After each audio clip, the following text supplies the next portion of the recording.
Okay, so now we have some plans to be in place, and we're going to be coming back together on a Sunday morning after a long time of absence from one another.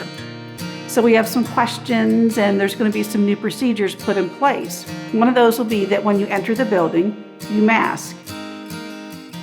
But for today, and this moment with this video, I'm going to be taking my N95 mask off so that my facial expressions and my voice can carry a little bit more with that.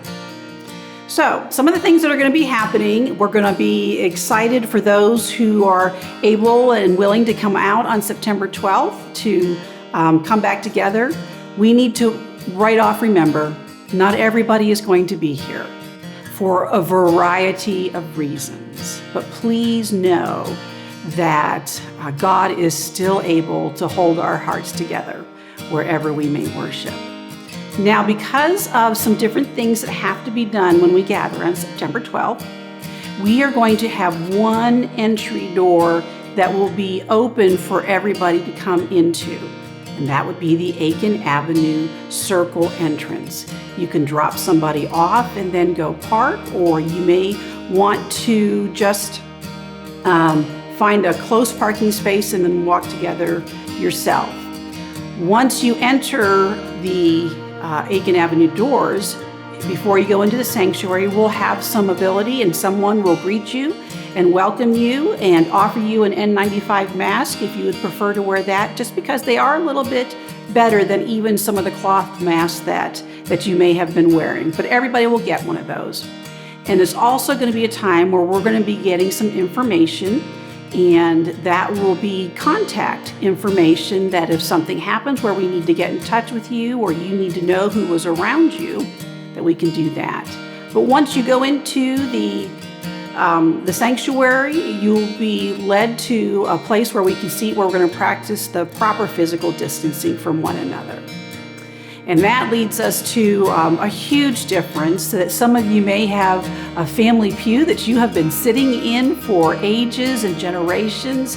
That might be something that's disrupted. So use your brain, use your heart, and know that where we are seating, we're trying to make it the safest distance possible where we're comfortable. So we have a huge sanctuary. We're going to be able to space out. Now, also, vaccines are expected if you're going to come into the building. And all those who have been vaccinated, still the N95 mask is required.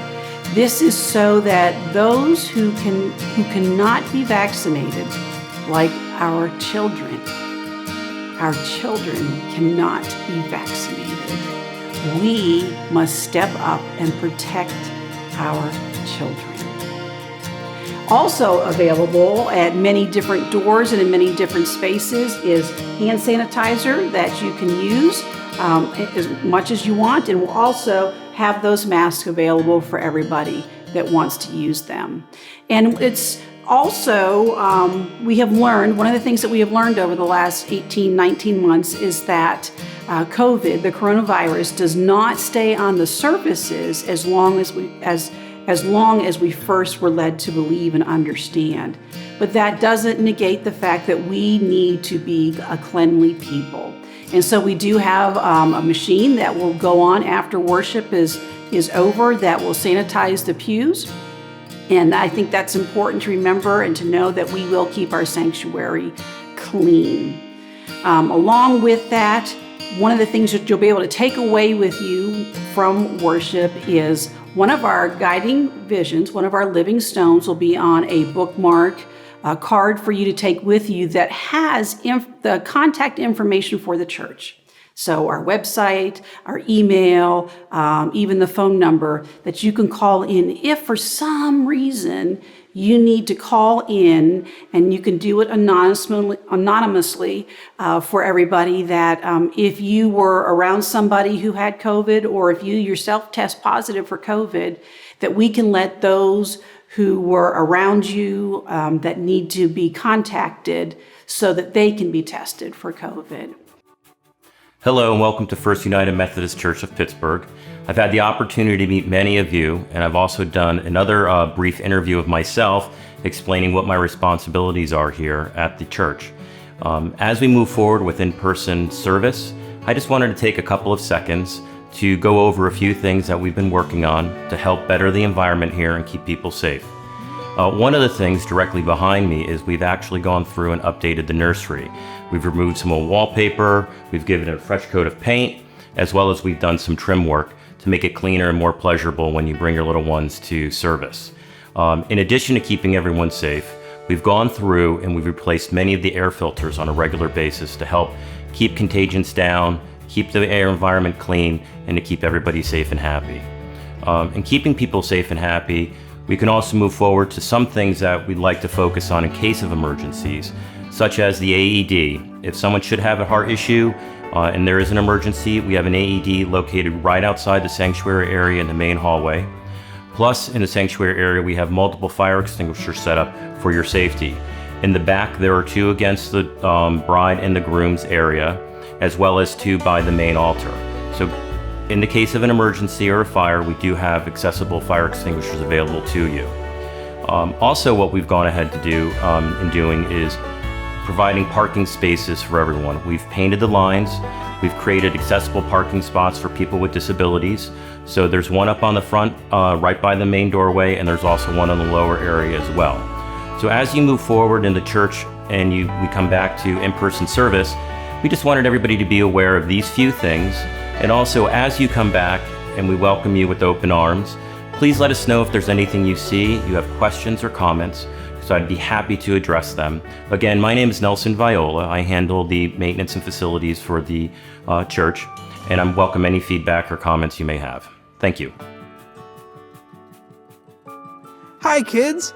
I am getting so excited to see you again when we come back to church for worship and for Sunday school and everything in September.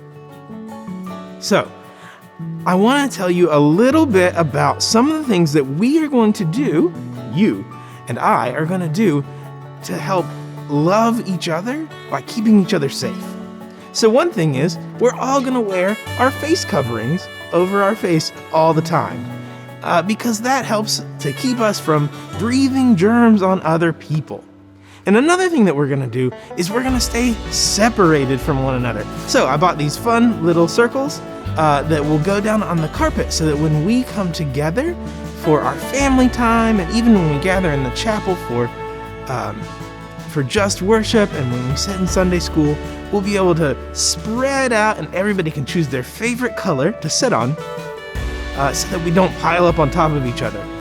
We also know that all of the people who are going to be working with you and playing with you and teaching you will be vaccinated because many of you are not quite old enough yet to get your vaccination, but we know that the people who are there to be with you and to play with you love you enough to keep you safe. A lot of things are changing, a lot of things are happening, but the one constant that we have in this amazing world is our faithful God. God, our Creator. We have a God who remains consistent and faithful in everything that we do. So, welcome back to the building if you're able to come in, and welcome to worship.